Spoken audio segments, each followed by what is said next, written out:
আপনাদের সকলকে আমার নমস্কার। আমি বিজয় গুপ্তা। বিগত 12 বছর ধরে একজন ট্রেনার হিসাবে কাজ করছি এবং আমি অনেক ডিলার সেলসম্যান এবং সেলস উমেনদেরকে ট্রেনিং দিয়েছি, যাদের আমরা সাধারণ ভাষায় ডিএস বলি। তো চলুন আর বেশি দেরি না করে আজকের এই অদ্ভুত প্রোগ্রামে আপনাদের স্বাগত জানাই, যার নাম হচ্ছে আরম্ভ, যেটা আপনাদেরকে এক সফল ডিএস হতে সাহায্য করবে। আরম্ভের এই প্রথম ভিডিওর মাধ্যমে আমরা প্রধানত 3টে বিষয়ে শিখব। আপনাকে কি প্রোডাক্টসগুলো বিক্রি করতে হবে, এই প্রোডাক্টসগুলোকে কোথায় বিক্রি করতে হবে এবং কিভাবে বিক্রি করতে হবে। এই বিষয়গুলি জানার পর আপনাকে এই ভিডিওর শেষে কিছু প্রশ্নের উত্তর দিতে হবে, যাতে আপনি বুঝতে পারবেন যে আপনি বিষয়গুলি কতটা বুঝতে পেরেছেন। আপনি যেমন জানেন যে আপনি ডিলারের কাছে কাজ করবেন, তো সবার প্রথমে এইটা বুঝতে হবে যে ডিলার কোন কোন প্রোডাক্ট বিক্রি করেন। ডিলার যে প্রোডাক্টগুলো বিক্রি করেন তাদের আমরা প্রধানত 4টি বিজনেসে ভাগ করতে পারি। ফুড প্রোডাক্ট বিজনেস অর্থাৎ খাদ্য ও পানীয় বিজনেস, পার্সোনাল কেয়ার বিজনেস অর্থাৎ সোপ, ডিওড্রেন্ট, ক্রিম ইত্যাদি, আগরবাতি বিজনেস এবং ম্যাচেস বিজনেস। আসুন এগুলো এক এক করে বুঝতে শুরু করি।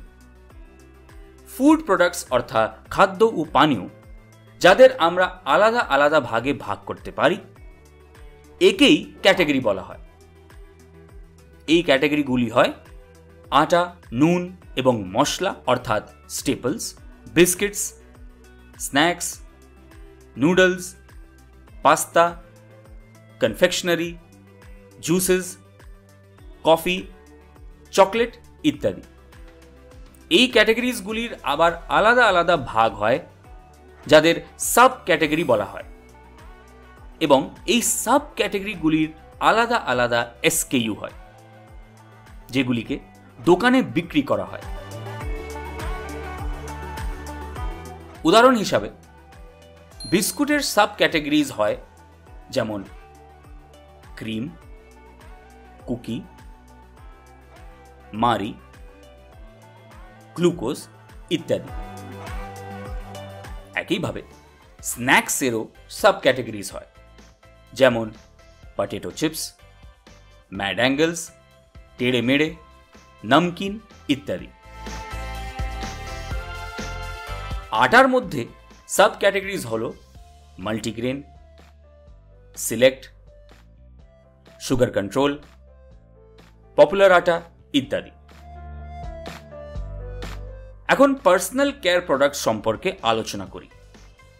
এর ক্যাটাগরিজগুলি হল soap, deodorant, hand sanitizer, antiseptic liquid, creams, shower gel, hand wash, floor cleaner ইত্যাদি। এখানে সাব ক্যাটাগরিজ সম্পর্কে বোঝার জন্য সোপের উদাহরণ দিই। সোপ ক্যাটাগরিকে দাম হিসাবে ভাগ করা হয়। Premium, Fiama Di Wills, mid popular, Vivel এবং ইকোনমি সোপ, সুপিরিয়া।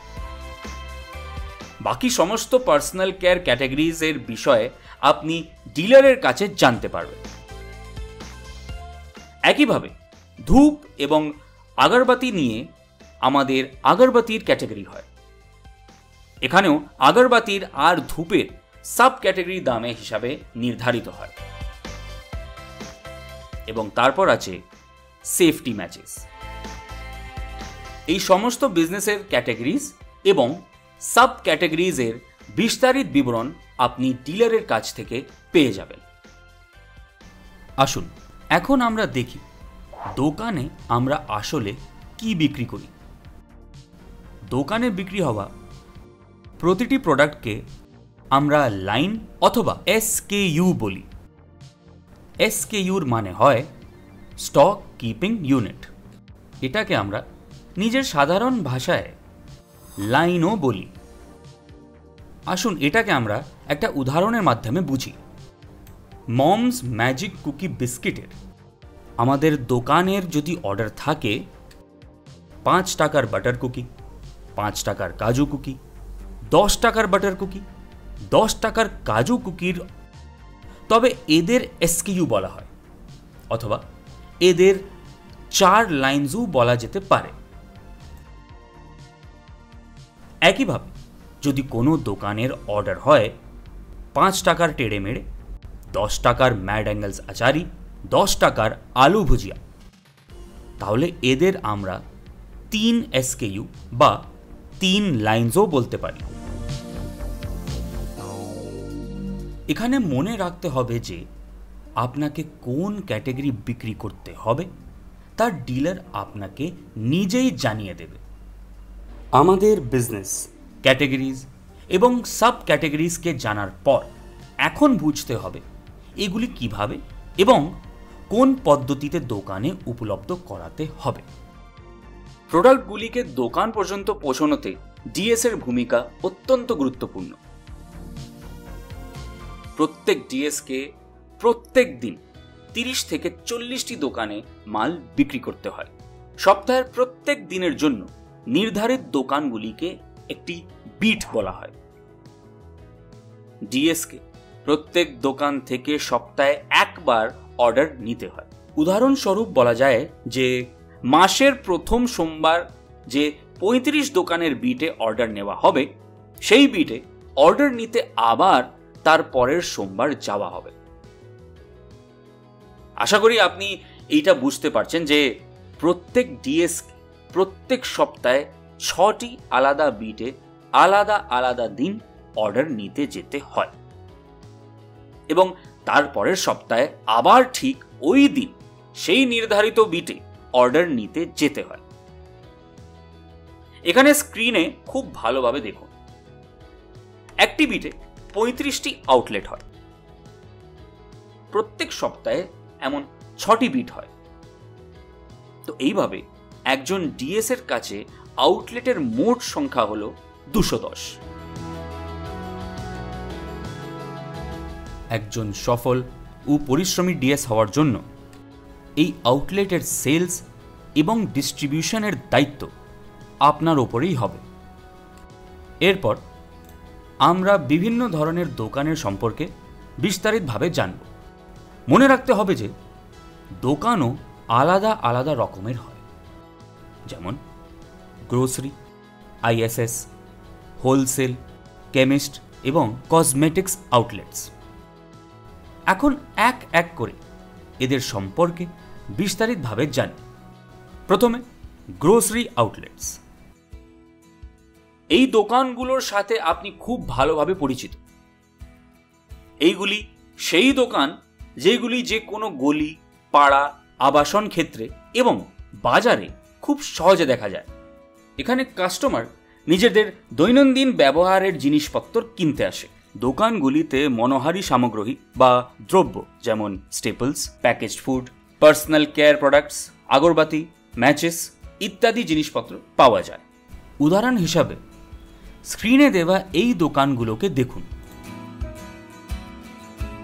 দ্বিতীয় হল আইএসএস অথবা ইন্ডিপেন্ডেন্ট সেলফ সার্ভিস স্টোর। এই ধরনের জেনারেল স্টোরে গ্রাহক দোকানের ভেতর ঘুরে নিজেই নিজের পছন্দের জিনিসপত্র খুঁজে কিনতে পারে। সাধারণত এই দোকানগুলি কিছুটা বড় হয় যাতে গ্রাহক খুব সহজে ভেতরে ঘুরে দেখতে পারে। তৃতীয় হল হোলসেল আউটলেটস। আমাদের ডিস্ট্রিবিউশন চ্যানেলে হোলসেল আউটলেট খুবই গুরুত্বপূর্ণ। এগুলি এমন দোকান যেখানে ডিলারের থেকে বেশি পরিমাণে প্রোডাক্ট কেনে এবং ছোট দোকানে বিক্রি করে। চতুর্থ হল কেমিস্ট অ্যান্ড কসমেটিক্স। কেমিস্ট সেই দোকানকে বলা হয় যেখানে ওষুধ এবং হেলথ কেয়ার সম্পর্কিত প্রোডাক্ট পাওয়া যায়। এই ধরনের দোকানে কসমেটিক্সের সাথে পার্সোনাল কেয়ারের প্রোডাক্টসগুলোও পাওয়া যায়।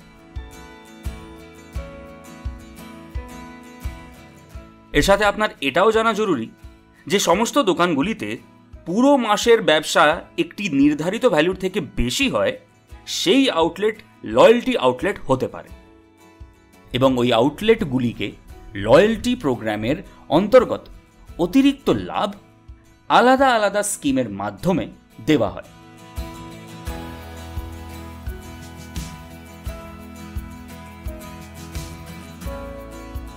আর এরই সাথে আমরা এসে পৌঁছেছি আমাদের এই প্রথম মডিউলের শেষ পর্যায়ে।